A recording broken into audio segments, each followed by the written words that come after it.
All right, welcome everyone to the CARC data facing call. CARC stands for Campus Research Computing Consortium. Before we jump into the talk, here's a little bit about our organization. It is an organization for research, computing, and data professionals. And there's kind of two sides to it. There's the people network that this call is a part of. This is like a year-round conference where we have 5 different tracks every month providing calls on various aspects. And so the data facing is more around like data management, data science, workflows, visualization, everything data. And the calls are usually recorded and posted on the CARC YouTube channel. So the second side is working in interest groups, which is about the community coming together to create some deliverables. Some of our recent ones are the capabilities model, which is kind of a way for institutions to assess their research, computing, and data support. We're working on professionalization, a career arc study. And the key point about working, and then also some, I don't have a slide on the interest groups. Interest groups are kind of like precursors to working groups. But if you have an idea for some sort of deliverable, anyone is allowed to submit requests for working groups, and the CARC infrastructure is there to help you set up email lists for this, Slack bases, and help you recruit members. So there's tons of ways to get involved. We have mailing lists, our events, some emails. So if this is your first time here and you're interested in getting more involved, or it's like your 100th time here and you want to get involved, there are plenty of ways to do so. Now I will hand it back to Amy. Okay, so very happy to have back to the data facing track Steve Van Tile, who's here to talk to us about the work that the Academic Data Science Alliance is doing around ethics in research. And he's going to give us an update on the Data Science Ethos project. If you remember, he was with us 2 years and a month ago. And so in that one, he talked about the aspirations of the project. And today he's going to update us on where the reality of it and where it's going next. So Steve, I'm going to turn it over to you. Great, thank you. Let's see if I can.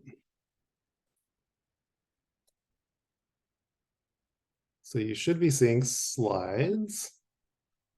And I apologize because they're over here. And so I have to kind of look over there every once in a while. The curse of 2 monitors. So yeah, welcome everyone. I'm happy to be back. I was here 2 years ago talking about this project. As Amy mentioned, we were sort of in project building phase at that point and hadn't implemented our ideas around operationalizing ethics in the data science research process.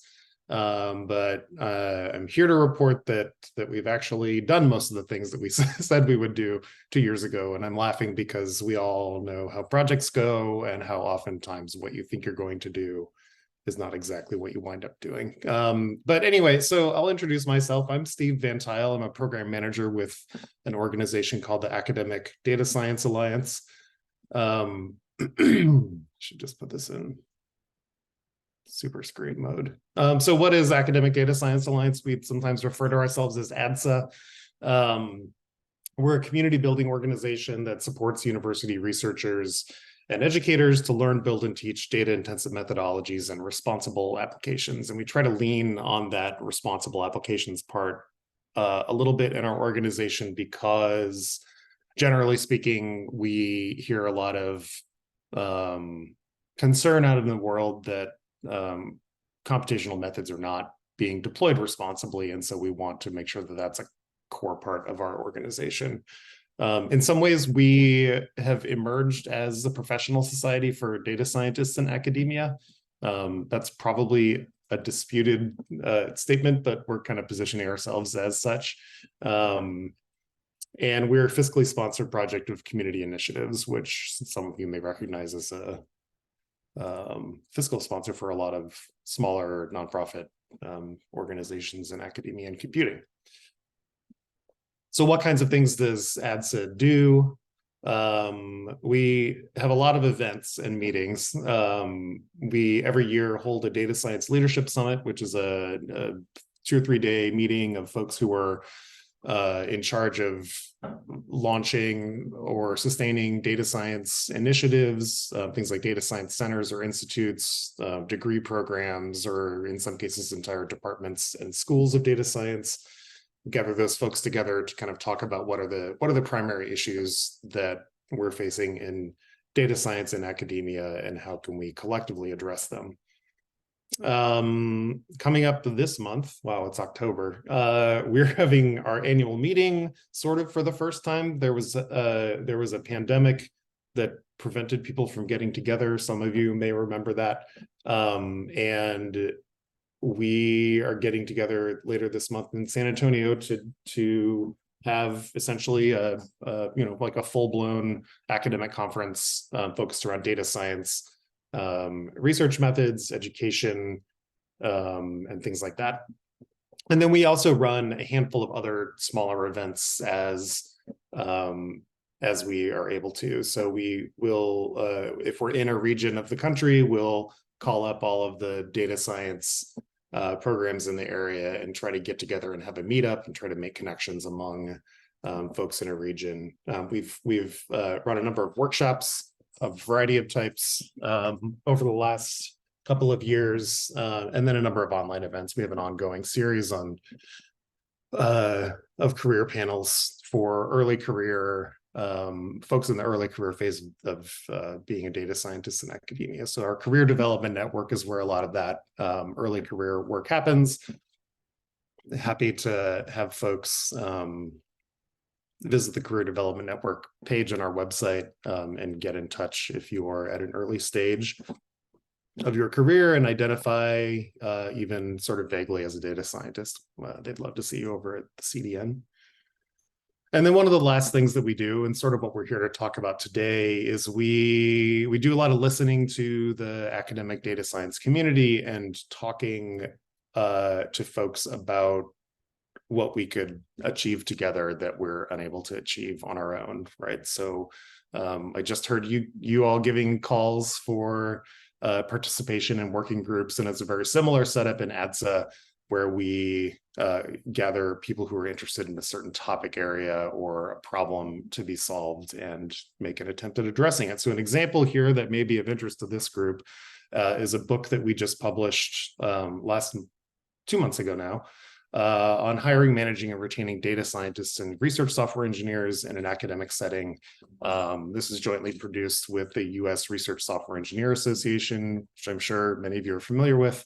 And we pulled all of these folks together over the course of 2 days in Chicago last fall, about a year ago, and cranked out like 8 or 9 chapters worth of content on, how do you hire and sustain a population of staff data scientists and research software engineers. So take a look at that book if you're interested. We'd love to see you over there. Another project that we have pulled together, and this came together right at the beginning of ADSA's inception, right around the year 2020, is what we now call a data science ethos. But this project started as a question about how can we ensure that data science teams consider ethics and societal impact in their work and don't just kind of trot along merrily, assuming that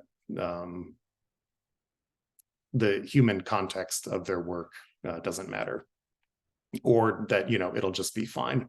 And this this discussion in our community started as a discussion about building a code of ethics for data science. And as soon as we got serious about talking about this code of ethics for data science, we decided that nobody wanted that. Nobody wants to see another code of ethics that has no teeth and doesn't really do anything except signal some sort of intent to not do badly as a data scientist. And we decided that one of the things that we could do that would maybe be more proactive would be to provide tools to help instructors teach responsible data science and teach the human contexts of the research work we do. And I'll just say right now, because I keep saying data science because we are the Academic Data Science Alliance, but a lot of what we're talking about here today is really applicable to research in general and the research process that most researchers go through, even though they may not identify themselves as data scientists. So this was kind of the focus. How do we help folks teach responsible data science, and how do we provide tools for learners to engage with human contexts of the work they do? So a lot of us are familiar with these diagrams. This is just a screen grab from a Google image search for data science lifecycle. And we're very often in the research world introduced to these life cycles with concepts like problem identification, data collection, preliminary data analysis, all the way through the publication and presentation aspect of the work, and then kind of circling back. The problem with this way of teaching the research process is that very often we wind up saying, we really should have incorporated ethics into this somehow.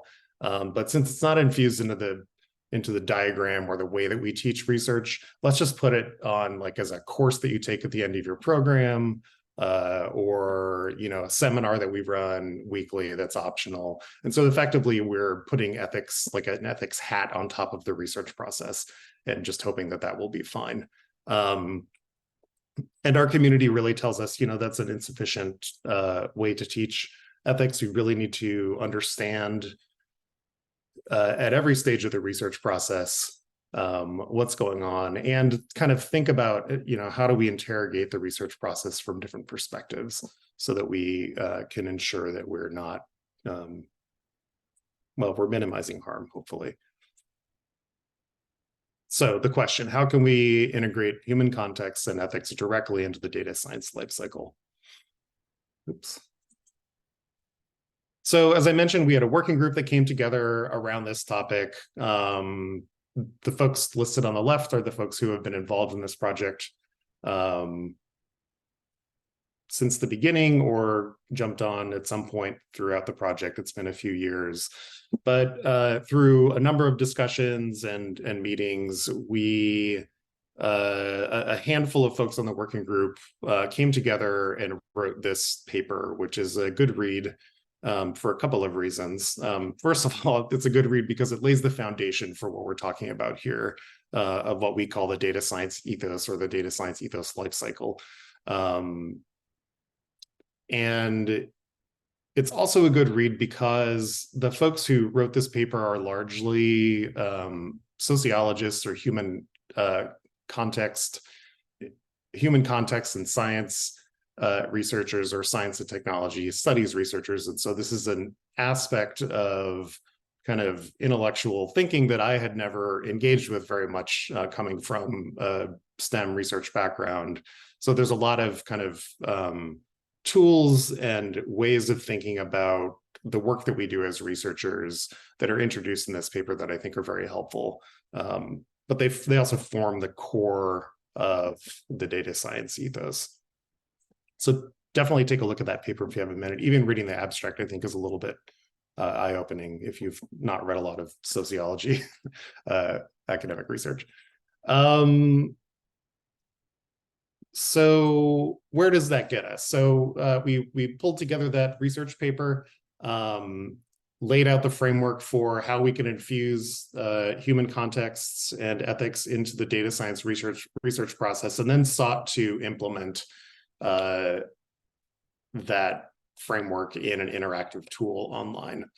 And so that's what you're seeing here. There are links to this throughout the slide deck, but the website for the tool is ethos.academicdatascience.org. Maybe someone could throw that in the chat. It's also linked in the notes document. So if you want to go in and kind of poke around and follow along, feel free to do so. So we, with our implementation of the data science ethos framework from that paper, we've created what we consider to be a more true to life model of the data science and AI and research generally workflow, embedding ethics and showing how societal questions are a constitutive part of the day-to-day work of data scientists and research, right? We can't escape from societal implications of the work that we do because we live in the world with people around us, and we don't work on our research in a vacuum. So what does this look like? The website is, I'm not gonna make the mistake of trying to do a live demo because that's gone badly enough times. So I've got some screenshots here, but these are all screenshots from the data science ethos tool. So the framework really hinges around this concept of lenses. These 4 conceptual lenses that are presented in that research paper that I pointed out earlier, that offer some structured ways of thinking about societal and ethical contexts. It's really hard to come to, the idea of a research project and just say, what are the ethical considerations, without any kind of structured way of thinking about those ethical considerations in human contexts. And so that's what these lenses do. They say, hey, maybe you should think about data collection from the perspective of one of these lenses. So I'll introduce those lenses real quick. I'm doing okay on time. So the lenses are here. These concepts are fairly, I think, elementary to kind of get the basic grasp of, but on the website, there's a lot of detail. It kind of breaks down the lenses and talks about where they come from and why they're important in a little bit more detail. But just really quickly, the 4 lenses are positionality, which is kind of when we think about our own personal identity and how it's shaped by the environment that we come from, and how that impacts the perspective that we have and the actions that we take. So that diversity of human experience is viewed through the lens of positionality. We'll talk about how all of these apply to an actual research question here in a second. The second lens is socio-technical systems. So how does technology interact with society? Technology doesn't, again, exist in a vacuum. It's always interacting with society or the world around us. And so understanding those interactions is important. Power is a lens that I think many people are familiar with, thinking about how asymmetries in power and agency can change the way we behave or change the way other people behave around us. If you're in a position of power, people may defer to you rather than raising questions, as an example. And then narratives is the 4th lens. So what's the dominant discourse, either in your field of study or in your community? So these are, these prominently circulated or widely held beliefs about why the world is as it is, and what can be done to change it. And so if we all kind of adhere to one narrative, we're maybe missing out on the perspectives and the ways that other people think about the world. And we're asserting that it's important to consider all of those things. So these are the lenses.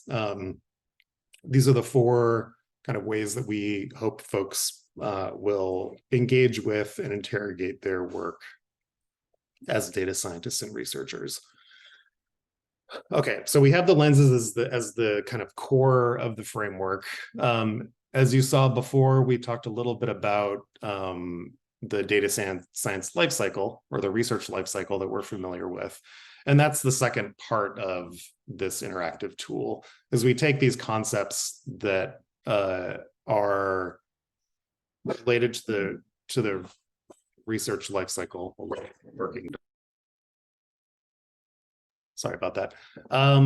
And we apply the lenses to them, right? So for example, So here's an example. When we're at this stage of our research process that we oftentimes refer to as exploratory data analysis, we can engage with the tool and kind of examine what that stage of the research process is. And importantly, I think how that stage of the research process is interwoven with other stages, right? So the process is very iterative, it's not linear. And so we try to make sure that folks understand that. But then, so we take the exploratory data analysis phase of the research process, and then we can look at exploratory data analysis through these 4 lenses. So what we do with this tool is we offer some prompts that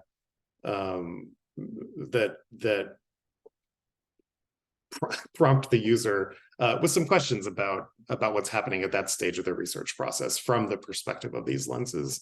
So for example, when we look at power as a lens in this process of exploratory data analysis, we might think about while we're doing the analysis, maybe we start to see power dynamics emerging in the data and the analysis. This group of people is more successful in some ways than that group of people. And so what does that mean, and how do we contextualize that within the work that we do, whether that means just talking about it in our publications and saying we recognize and acknowledge these power differentials and these are the implications of them. In some cases, this kind of exploration using the lenses and looking at the stages can lead one to reconsider data collection methods or sources, or re-engage with the question development part of the life cycle, right? So this is what we want, is for people to say, okay, I've reached this part of my research process and I'm realizing there's some kind of human context that we haven't been taking into account. And so maybe we need to go back and think about data collection, or at the very least, how we talk about this research in the end. So that's kind of the life cycle and the stages, or the lenses and the stages kind of together as a pair with the lenses infused at each stage. And then all of this kind of hangs together around a number of case studies that we provided. So these case studies are a mixture of theoretical case studies like the one you see on the screen. Although this is a theoretical case study, it's not removed very far from reality.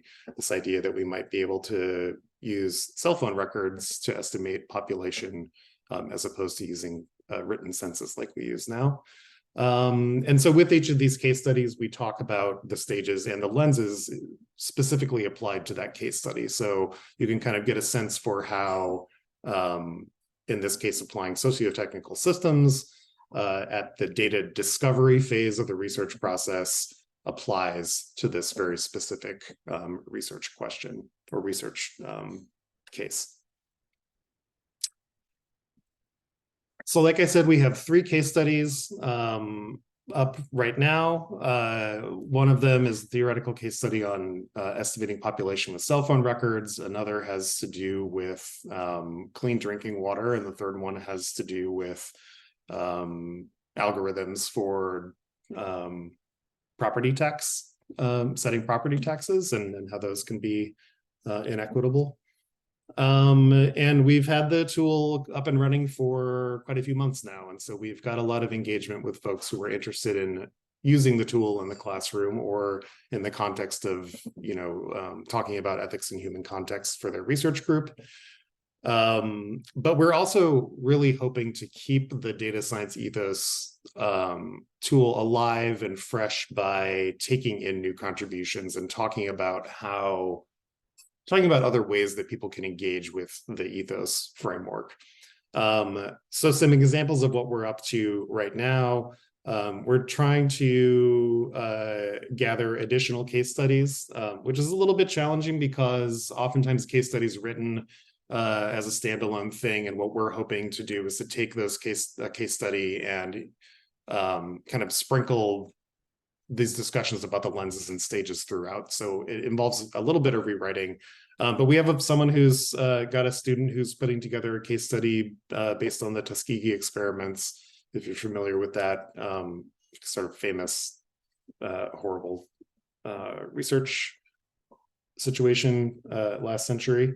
We have someone who is putting together a technical case study. So the case studies we have right now are very conceptual. It's a lot of reading and kind of thinking about things. This technical case study is meant to appeal to the technical folks in the room. And so we're hoping to have a case study here with embedded Jupyter notebooks that would allow you to kind of select different models and see what the outcomes are.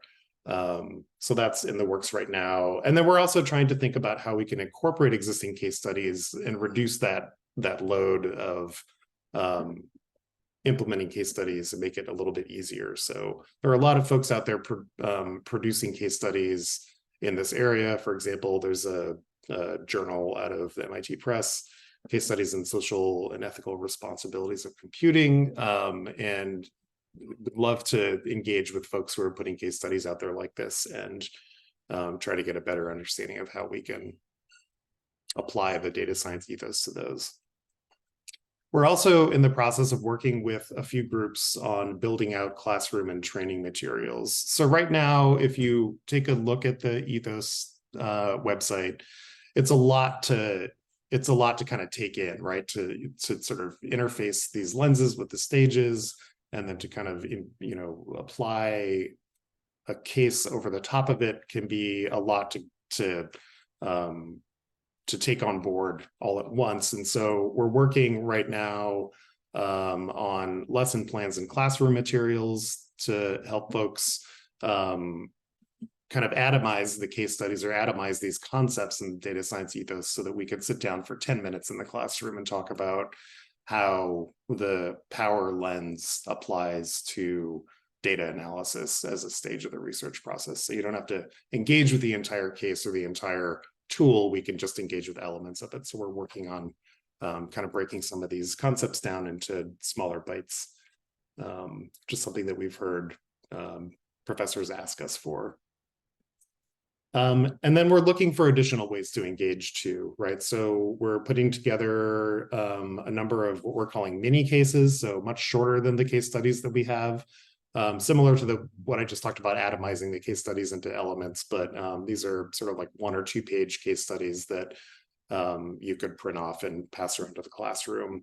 And then we're also have been approached by a couple of folks out there who are working on data ethics support tools from previous projects, and we're sort of talking about how we could incorporate those tools into the data science ethos framework.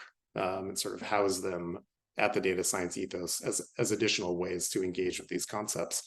And then we're always looking for additional ways to improve,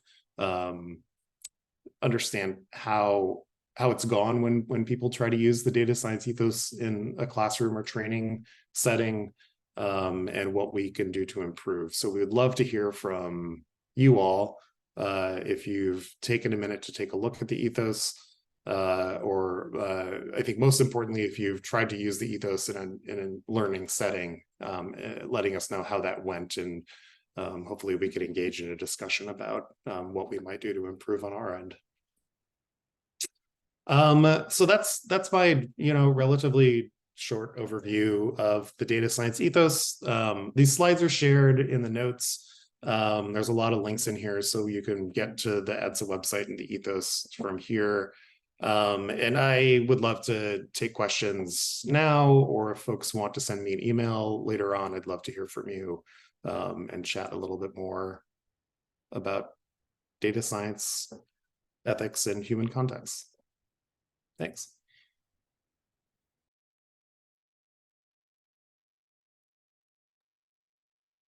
Thank you, Steve. I do see there are some questions in the notes. Oh, One good. of them seems pretty long. So I guess we'll break it, we'll atomize it, as you say, because it says the power lens at the data discovery stage seems like insufficient questions.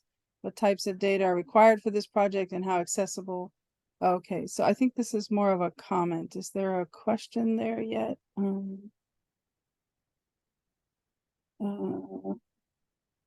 Let's see.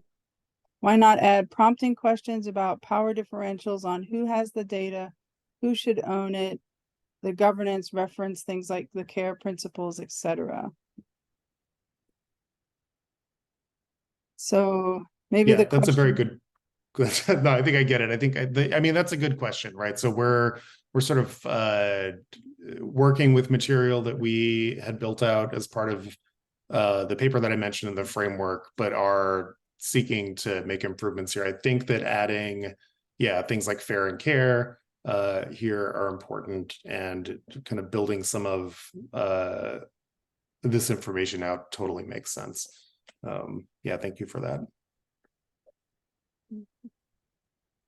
I'll ask a question. I Mhm. think mine is going to be maybe a bit simplistic, in the sense that you are focused on the classroom, it seems, and you know, developing the educational materials. And then how does this play out in the actual research environment? I don't think you want to do something like badges or something like that, but how would somebody represent that they've taken these considerations in their research project for the publications? Yeah, that's a very good question. I think that I mean, I have a few thoughts about that. One of them, well, I'll just say right out of the gate that we haven't really addressed that kind of the sort of certification aspect that we're talking about here, right? So if you're not a student in a classroom, how can you show that you've considered these things? And that's not something that,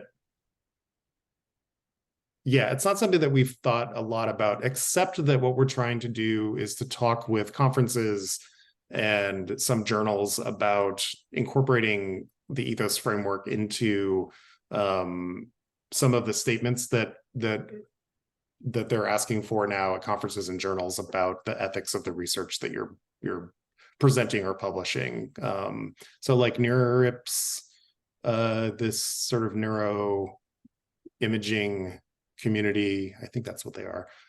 They now at their conference every year, you have an ethics statement that you put in when you submit your proposal. And so we're trying to talk to them about what it would look like to build a rubric for reviewers that focuses around the lenses, the data science ethos lenses. So those are some discussions that we're starting to have, but would love to hear more feedback on how we could do better in that space. The other thing is that, you know, yeah, we are primarily focused here on the classroom setting. And part of the reason is that it's a little bit hard to build a generalized tool for all of these different kind of settings. So generalized tool for generalized setting, you sort of lose some of the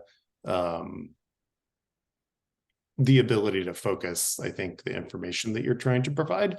But we would love to hear how folks might be interested in using this in a non-classroom setting. One of the settings that we have thought a fair bit about is like a research lab sitting down and talking through the data science ethos periodically as part of like professional development or training. And so we've had some interest from folks in that area and are hoping to get some feedback.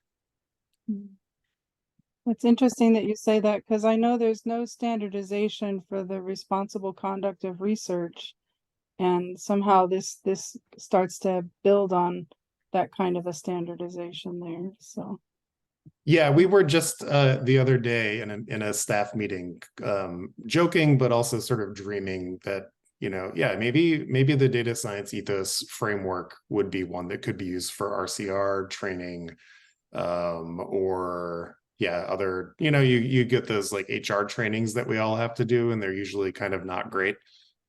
We thought to ourselves, well, what if we could get into that world? But that would probably involve spinning off like a for-profit arm and so on and so forth. So we're not going to be doing that anytime soon. But it's a good way to think about it, I think. and I guess that I don't think there's, I just have one more, but if Okay. there are others that want to ask, I guess you mentioned that, you know, the different approaches, like the classroom versus, you know, practitioners of research.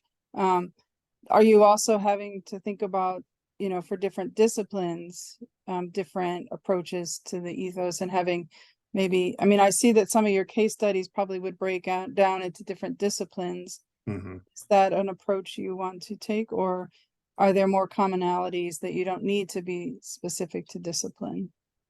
I mean, I think the lenses as concepts apply pretty broadly. And so, I think that from that perspective, there's, when we think about differences across disciplines, the core of the framework is pretty applicable. What I think an area of difficulty that we have is in building out case studies that apply to different domains of work. I think I hinted at this earlier, or maybe you just kind of caught on, but it's difficult to get folks to produce case studies, or to modify case studies so that they kind of fit in this framework. And so we're trying to figure out how to entice people to do so. But what we would really love is to have materials from across a number of types of research domains, and different levels of technicality. I mentioned earlier that we have a group who's working on this technical case study that's going to have embedded Jupyter notebooks, they hope. And so that's sort of at a different epistemological level that we want to start incorporating too. But all of this is going to mean that we need input and feedback and assistance from our community and our community of users to help us build out those materials. So that's something we're thinking about also. Yeah, I do see that we have one question in the comments, or the chat, or the document, sorry. Can you speak to how your effort relates to efforts to embed ethics into the curriculum? Like, for example, embed ethics.cs.harvard.edu. I haven't seen that one.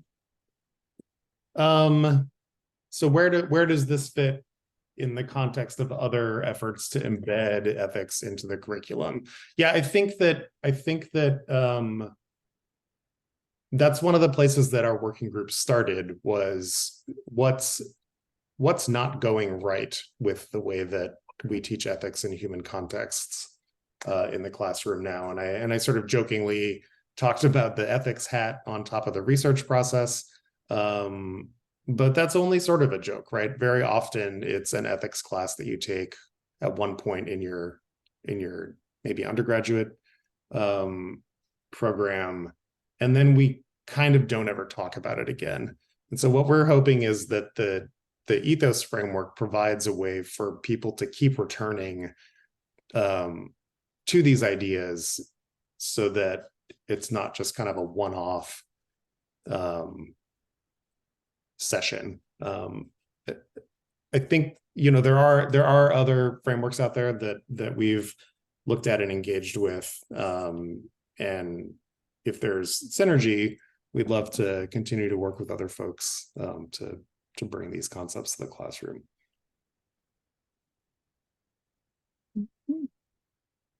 We don't see any more questions.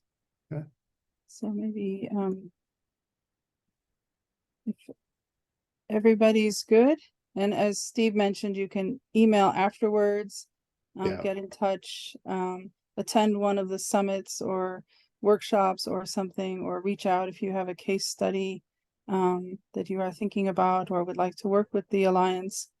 And Steve, just thank you for coming back and updating us on the project, and we look forward maybe to an update again in the future.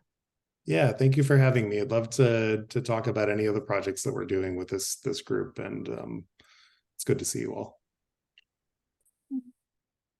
Well, everybody have a great rest of the day.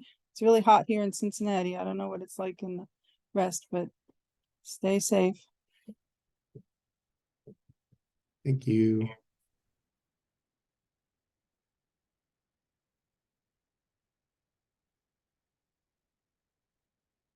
I think we'll go ahead and stop the recording.